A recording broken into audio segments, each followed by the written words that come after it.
주옵소서. 주님,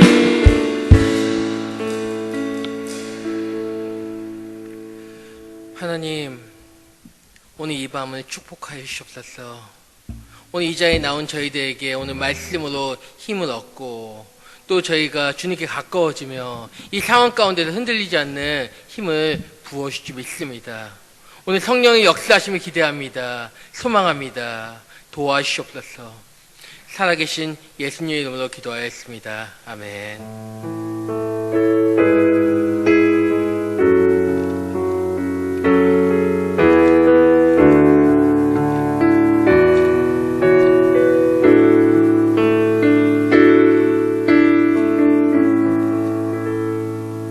오늘 말씀 같이 찾아보시겠습니다. 사도행전 2장 1절에서 4절입니다. 사도행전 2장 1절에서 4절 말씀입니다.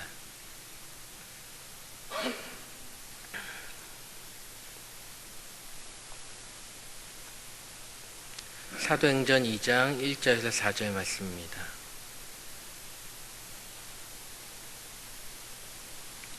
소지하신 성경과 앞에 화면을 참고하셔서 제가 한 절, 여러분이 한 절 교독하시겠습니다. 오순절 날이 이미 이름에 그들이 다 같이 한 곳에 모였더니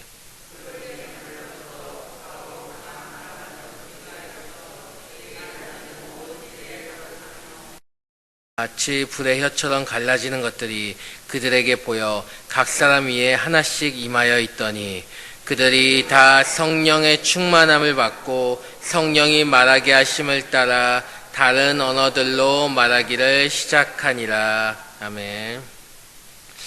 지금은 여름인데 이제 여름이 다가오지 않습니까? 근데 여러분 겨울이 되면 꼭 필요한 게 있습니다. 아마 각자가 다르겠지만 겨울이 되면 이게 꼭 필요하다 하는 게 있으실 텐데 그게 여러분에게 무엇인가요? 하나씩은 있을 텐데 아마 나한테는 꼭 필요한 거다. 아마 제가 생각하기에는 난방기구가 아닐까 싶습니다. 겨울이 되면 꼭 필요한 거. 근데 이 질문을 청년들에게 질문하면 다른 대답이 나옵니다. 겨울에 꼭 필요한 것은요, 제 옆을 따뜻하게 해줄 이성친구입니다. 아마 그런 대답이 나올 겁니다. 그리고 저도 그런 대답을 할 것이고요. 지금 저에게 필요한 건 이성친구. 근데 저 오늘 그 겨울에 꼭 필요한 그 난방기구에 대해서 잠깐 얘기할까 합니다. 겨울에는 저희 교회도 보일러나 히터를 틀게 됩니다. 아마 여러분들도 그러시겠지만 각 집마다 이건 꼭 필요하다고 생각합니다. 근데 하나씩은 있게 되는데 한 번도 고장이 안 나본 적은 없을 겁니다. 아마 각 집에서 쓰면서 최소 한 번은 고장이 나본 적이 있고 AS를 부르신 적이 있을 것입니다. 집이 추워서 따뜻하게 가동시키려고 하는데 갑자기 점화가 안 되는 겁니다. 정말 내가 필요할 때 키려고 하니까 가동이 안 되는 적이 많은 경험해 보셨을 것입니다. 근데 왜 그렇습니까? 여름에는 천옷 싸서 구석에 창고에 갖다 놨다가 겨울에 이제 꼭 필요할 때 딱 쓰려고 하니까 갑자기 보관 상태가 안 좋으니까 가동이 안 되는 겁니다. 아마 그래서 여러분들이 이제 AS 기사를 부르신 적이 한 번쯤은 최소 한 번 이상 있을 거라 생각됩니다. 근데 참 희한하게도 AS 기사님 부르면은 걸리는 시간이 좀 있습니다. 오는데 최소 이틀 아니면 3일, 오래 걸리면 일주일 정도 걸리죠. 근데 여러분 고친 시간은 얼마큼 되나요? 10분에서 20분이면 단숨에 고칩니다. 저도 교회에서 물품이 와서 오는 데는 늦게 오는데 걸리는 시간은, 고치는 시간은 10분 만에 다 됐습니다. 자, 가동시켜 보세요. 제대로 되는 것을 경험해 본 적이 있습니다. 그러다 보면 참 허무하지 않습니까? 나는 이렇게 오래 기다렸는데 이렇게 단숨에 고치다니. 근데 그 기사님이 난방기구가 안 된 이유, 고장난 이유를 설명해 주셨습니다. 혹시 그걸 기억하시는 분들이 계신지 모르겠습니다. 소비자들이 난방기구가 안 돼서 AS를 요청하는데 AS 갈아가면 그 고장 사유가 대부분이 점화 문제, 그러니까 불이 타야 되는데 불타지 않는 문제가 많다는 것입니다. 불완전 점화 때문에 고장났다고 판단하는 경우가 많다는 것입니다. 쉽게 말해서 점화를 제대로 해야 되고 제대로 불이 타야 되는데 그 불이 타기 위해서는 재료가 공급이 돼야 되는데 기름이 제대로 흘러가야 되는데 기름을 뭔가가 막아서 불을 태우지 못하거나 아니면 불 태울 수 있게 부품이 제대로 가동해야 되는데 부품에 문제가 생겨서 불을 못 태우게 막았기 때문에 일어나는 고장이라는 것입니다. 열 내내 안 쓰다 보니까 기름이 흐르지 않아서 기름때가 덩어리져서 막혀서 불이 항상 타야 되는데 타질 않으니까 역시나 문제가 생긴다는 것입니다. 그리고 그런 케이스가 많기 때문에 자기들이 출동해서 보면 대부분의 그런 경우라 10분에서 20분이면 고장 수리가 가능하다고 얘기하는 걸 들은 적이 있습니다. 물론 각지에 비치된 난방기구의 브랜드와 종류가 다르기 때문에 다를 수는 있지만 거의 결과는 그 원인은 그 막힌 부분에 의해서 불이 타지 않기 때문에 그래서 문제가 생긴다고 얘기한 걸 들은 적이 있습니다. 그럼 이제 오늘 본문을 같이 보겠습니다. 오늘 본문은 저희가 정말 잘 아는 말씀이죠. 오순절 성령 강림 사건입니다. 성령하면 가장 먼저 떠오르는 본문이기도 합니다. 근데 이 중요한 것은 성령이 임한 사건 중에 최초의 사건이라는 것입니다. 저는 오늘 이 시간 이 사건을 다시 한번 재조명해 보려고 합니다. 1절입니다. 오순절 날이 이미 임해 그들이 다 같이 한 곳에 모였더니 여기서 한 곳에 모인 사람들은 12사도들과 13절 15절에 언급된 무리들을 포함하여서 상당수의 부활을 목격한 자라고 볼 수 있는 것입니다. 근데 그 중요한 것은 그들이 모여서 무엇을 했냐는 것입니다. 그 한 곳에 모여서 무엇을 했냐는 것입니다. 모인 모든 무리들은 주님의 명령, 사도행전 1장 4절 말씀에 사도와 함께 모이사 그들에게 분부하여 이르시되 예루살렘에 떠나지 말고 내게서 들은 바 아버지께서 약속하신 것을 기다리라. 아멘. 아버지께서 약속하신 것을 기다리라는 명령에 따라 기도하면서 성령 강림을 기다렸다는 것입니다. 그러면서 기도했던 것입니다. 한 자리에 모인 사람들이 기도하면서 그 성령을 간구하면서 기도했다는 것입니다. 그렇다면 그 결과가 어떻냐는 것입니다. 오늘 본문 2절과 3절에 분명히 나옵니다. 호련히 하늘로부터 급하고 강한 바람 같은 소리가 있어 그들이 앉은 온 집에 가득하며 마치 불의 혀처럼 갈라지는 것들이 그들에게 보여 각 사람 위에 하나씩 임하여 있더니 각 사람 위에 하나씩 임하였다는 것입니다. 모든 사람이 기도하는 가운데 그들 위에 한 사람도 빼놓지 않고 성령이 임했다는 것입니다. 정말 역사적인 순간인 것입니다. 근데 저는 여기서 끝이 아니라 그 성령이 임하고 나서 이러한 일도 살펴보자 합니다. 4절에 보니까 그들이 다 성령의 충만함을 받고 성령의 말하심을 따라 다른 언어들로 말하기를 시작하니라. 성령이 임하니까 그들이 성령의 충만함을 입었다고 합니다.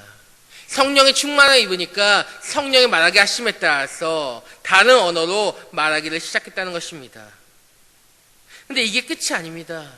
오늘 읽지 않았지만 14절에 보니까 베드로가 11사도와 함께 서서 소리를 높여 이르되 유대인들과 예루살렘에 사는 모든 사람들아 이 일을 너희로 알게 할 것이니 내 말에 귀를 기울이라.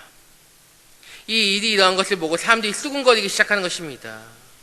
사람들이 여러 다른 언어로 말하는 사람들이 수군거리는 것을 보고 베드로가 앞으로 나서서 얘기하는 것입니다. 속된 표현으로 베드로는 찌질했던 베드로입니다. 그런데 그 찌질했던 베드로가 사람들 앞에 대표로 나서서 이야기하는 것입니다. 게다가 내 말에 귀를 기울이라고 합니다. 자신 없던 그 베드로가 앞에 나서서 내 얘기를 들으라고 얘기합니다. 권유가 아니라 명령하는 것입니다. 근데 이 말 들은 사람들의 반응이 어땠습니까? 37절을 보니까 그들이 이 말 듣고 마음에 찔려 베드로와 다른 사도들에게 물어 이르되 형제들아 우리가 어찌할꼬 하거늘. 제대로 공부도 못했던 베드로 그의 말에 모든 사람들이 마음에 찔림을 받았다고 얘기합니다. 그리고 41절에 보면 그 말을 받은 사람들은 세례를 받음에 이날의 신도의 수가 3,000이나 더하더라. 부족하고 혈기왕성했던 베드로, 그의 말에 삼성들이 찔림을 받고 세례를 받으며 신도의 수가 3천 부흥이 일어났다는 것입니다. 근데 이게 가능했던 이유가 무엇일까요? 그 예수님이 3번이나 부인했던 베드로가, 정말 찌질하고 다혈질한 그 베드로가 이렇게 바뀐 이유가 무엇이겠냐는 것입니다. 그것은 성령이 임해서 가능했다는 것입니다. 성령의 충만함이 그 베드로를 변화시킨 것입니다. 그 베드로를 가능하게 한 것입니다. 성령이 베드로를 붙잡음으로써 베드로의 자아를 누르고 성령이 직접 간섭하심으로써 자신을 있게 말하게 되고, 그리고 어떤 말 해야 할지 알므로써 그들을 변화시키는, 베드로만 변화되는 것이 아니라 베드로의 입을 통해서 나오는 모든 말들을 통해서 사람들이, 그 말 듣는 사람들이 변화되게 만드는 것입니다. 그런데 이것이, 이 성령 충만함이 베드로만 변화시켰냐는 것입니다. 성경에서는 베드로만 두드러지게 드러내고 있지만 그 자리에 함께 기도했던 모든 사람에게 변화는 일어났을 것입니다. 왜냐하면 분명 4절에서 그들이 다 성령의 충만함을 받고 성령이 말하게 하심을 따라 다른 언어들로 말하기를 시작하니라 라고 기록하고 있기 때문입니다.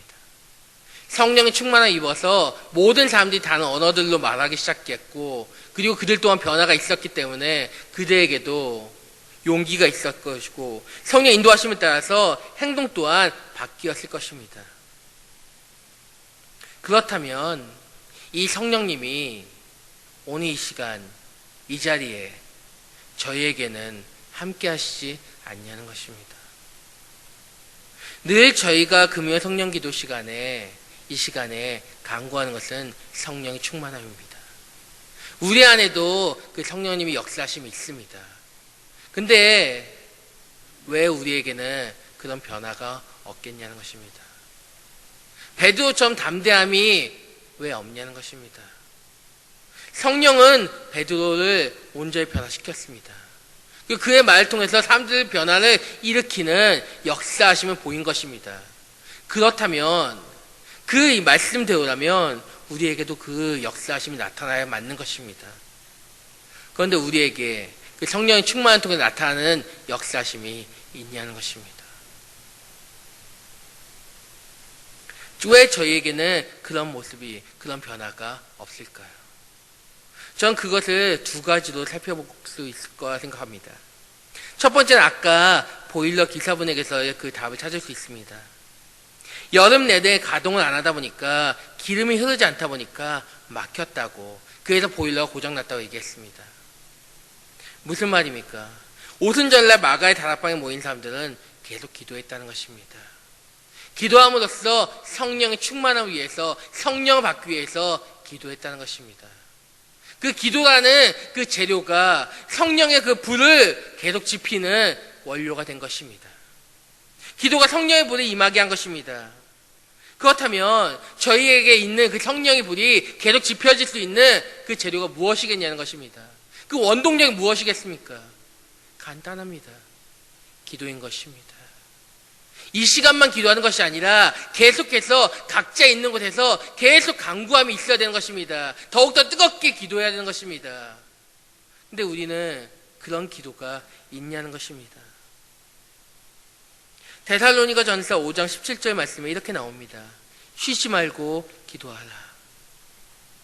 계속해서 기도함으로써 우리 안에 성령의 불이 계속해서 타오를 수 있도록, 불이 꺼지지 않도록 계속 기도해야 되는데 우리는 지금 기도 쉬는 죄를 짓고 있지 않냐는 것입니다. 그 몸이 쉬고 몸이 피곤하다고, 바쁘다고 기도에 쉬고 있지 않습니까? 두 번째는 갈라디아서 5장 16절 17절을 찾아보고 싶습니다. 다 같이 찾아봤으면 좋겠습니다. 갈라디아서 5장 16절 17절 말씀입니다.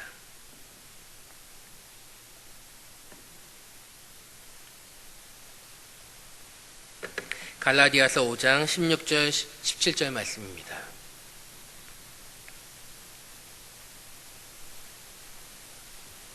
갈라디아서 5장 16, 17절 말씀 한 목소리로 읽도록 하겠습니다. 시작. 내가 이르노니 너희는 성령을 따라 행하라. 그리하면 육체의 욕심을 이루지 아니하리라. 육체의 소욕은 성령을 거스르고 성령은 육체를 거스르나니 이 둘이 서로 대적함으로 너희가 원하는 것을 하지 못하게 하려 함이니라. 육체와 성령은 서로 대립한다고 나옵니다. 서로가 서로를 거스른다는 것입니다. 이 두 가지가 한 자리에서 조화를 이룬다는 것은 말이 안 되는 것입니다. 한쪽이 이기고 있으면 한쪽이 무너지는 것입니다. 즉 성령의 생각을 육신의 생각이 막고 육신의 생각을 성령이 막는 것입니다. 그렇다면 어떻게 되겠습니까? 막는 것입니다. 한쪽이 역사를 막는 것입니다. 아까 처음에 언급했던 보일러, 히터, 난방기구 제대로 점화가 되어야 되는데 불완전한 점화가 된 이유, 막힌다는 것. 불이 제대로 타지 못하게 되는 것. 성령이 나를 완전히 지배하고 이끌고 가셔야 되는데 내 안의 생각들이 그걸 막고 있는 것입니다. 그냥 성령이 인도하시는 대로 그냥 따라가면 되는데 내 생각이 그걸 계속해서 막아내는 것입니다.